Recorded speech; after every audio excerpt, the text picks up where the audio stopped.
UPPSC का।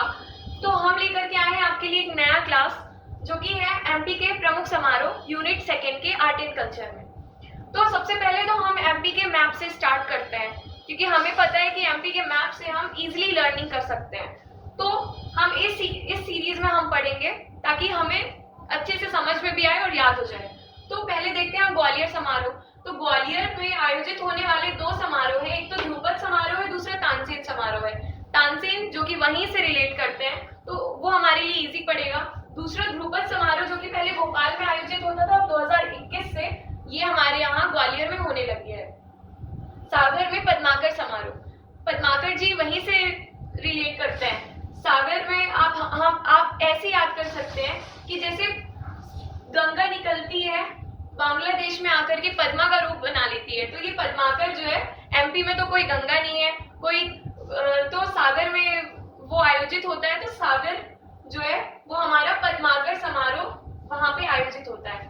निवारी, पहले तो टीकमगढ़ में ओरछा समारोह आयोजित होता था, लेकिन जब से निवारीगढ़ अलग हुआ है टीकमगढ़ से, तो ओरछा समारोह निवारी में आयोजित होता है।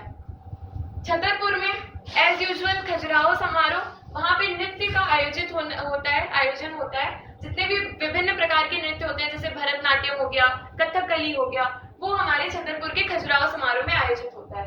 सतना में तुलसी उत्सव, जो कि चित्रकूट में हमारे तुलसीदास जी वहीं से वो रिलेट करते हैं, तो हमारे सतना में तुलसी उत्सव का आयोजन होता है। मैहर में अलाउद्दीन खान समारोह, हमें पता है कि अलाउद्दीन खान हमारे मैहर में कितना ये इतना रिलेशन है अलाउद्दीन खान से, तो ये वहां पे आयोजित होने वाले समारोह हैं।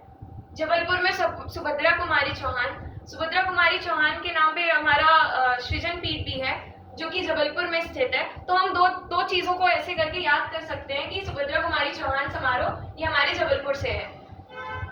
फिर हम आते हैं इस साइड में, तो यहाँ पे भोपाल में हम 5 समारोह देखेंगे। वो थोड़ी सी टफ पड़ जाता है याद करने के लिए, तो मैं आपके लिए लेके आई हूँ उसका इजी ट्रिक। तो जैसे कि हमें पता है लोक रंग, राष्ट्रीय, रामलीला, दुर्लभ, वाद विनोद और भोजपाल और गमक समारोह, ये हमारे भोपाल में आयोजित होते हैं। तो हम इसको कैसे याद करेंगे?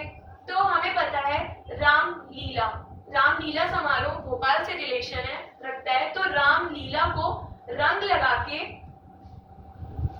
सुगंधित कर दिया, कहाँ पे? भोपाल पे या भोजपाल पे।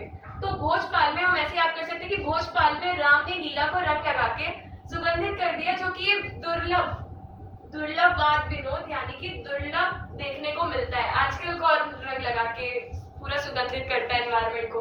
तो वैसे ही रामलीला, लोक रंग, दुर्लभ वाद विनोद, गमक, भोजपाल, ये हमारे भोपाल में आयोजित होने वाले समारोह हैं।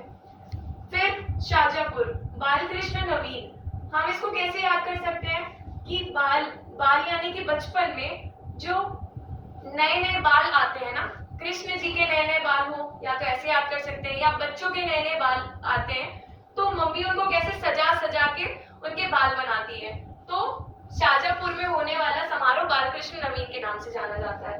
उज्जैन में हमें पता है कि कालिदास जी वहां से रिलेट करते हैं, तो उज्जैन में कालिदास समारोह होता है। दूसरा टेपा समारोह, तो उज्जैन में होने वाला दूसरा समारोह क्या है? टेपा समारोह। उसको हम कैसे याद कर सकते हैं कि टोपी पहन के, मतलब टेपा समारोह में क्या होता है? हास्य, नाट्य, कविता, ये सब का आयोजन होता है।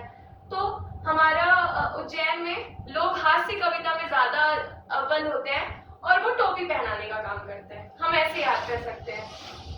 धार में मांडू एक जगह है, तो हमें पता है कि धार का समारोह क्या? मांडू का समारोह धार में आयोजित होता है। दूसरा क्या है? भोज भी वहीं से रिलेट करते हैं। तो इसमें कंफ्यूज होने वाला कोई पॉइंट नहीं है कि भोज ताल और भोज, या तो दो चीजों में कंफ्यूज हो सकते हैं, या फिर राजा भोज ताल का निर्माण किए थे, तो ऐसा तो नहीं कि ये भोपाल से रिलेटेड है। तो नहीं, ये है हमारा धार से रिलेटेड, क्योंकि राजा भोज वहां के रहने वाले थे। फिर खरगोन में महेश्वर में निमाड़ समारोह का आयोजन होता है। तो ये निमाड़ जो है, इसमें भी कंफ्यूज होने वाली कोई बात नहीं है कि ये कहीं इंदौर या उज्जैन या भोपाल में तो नहीं होता, क्योंकि ये निमाड़ पूरा एरिया है, लेकिन ये कहाँ पे है? खरगोन में मनाया जाता है। ठीक है। फिर उसके बाद खंडवा समारोह। खंडवा में कौन सा समारोह है? माखनलाल चतुर्वेदी समारोह। माखनलाल चतुर्वेदी का कैसे इनका रिलेट करेंगे कि जैसे कृष्ण जी बचपन में माखन को खंडित कर करके जो माखन खाते थे ना, तो वो खंडित करके, तो मतलब ये खंडवा का रिलेशन क्या है, माखनलाल चतुर्वेदी समारोह से है। उसके बाद लास्ट है रायसेन में, तो रायसेन में चौथियागिरी समारोह होता है। तो ये हमें अंडरस्टूड होगा कि हमें ये कैसे याद करना है। आपके लिए आपका अगर बेस्ट से बेस्ट ट्रिक होगा तो प्लीज जरूर हमें कमेंट सेक्शन पे क्लिक करिएगा और बेल आइकन को प्रेस करना मत भूलिएगा, सब्सक्राइब जरूर करिएगा। Thank you so much.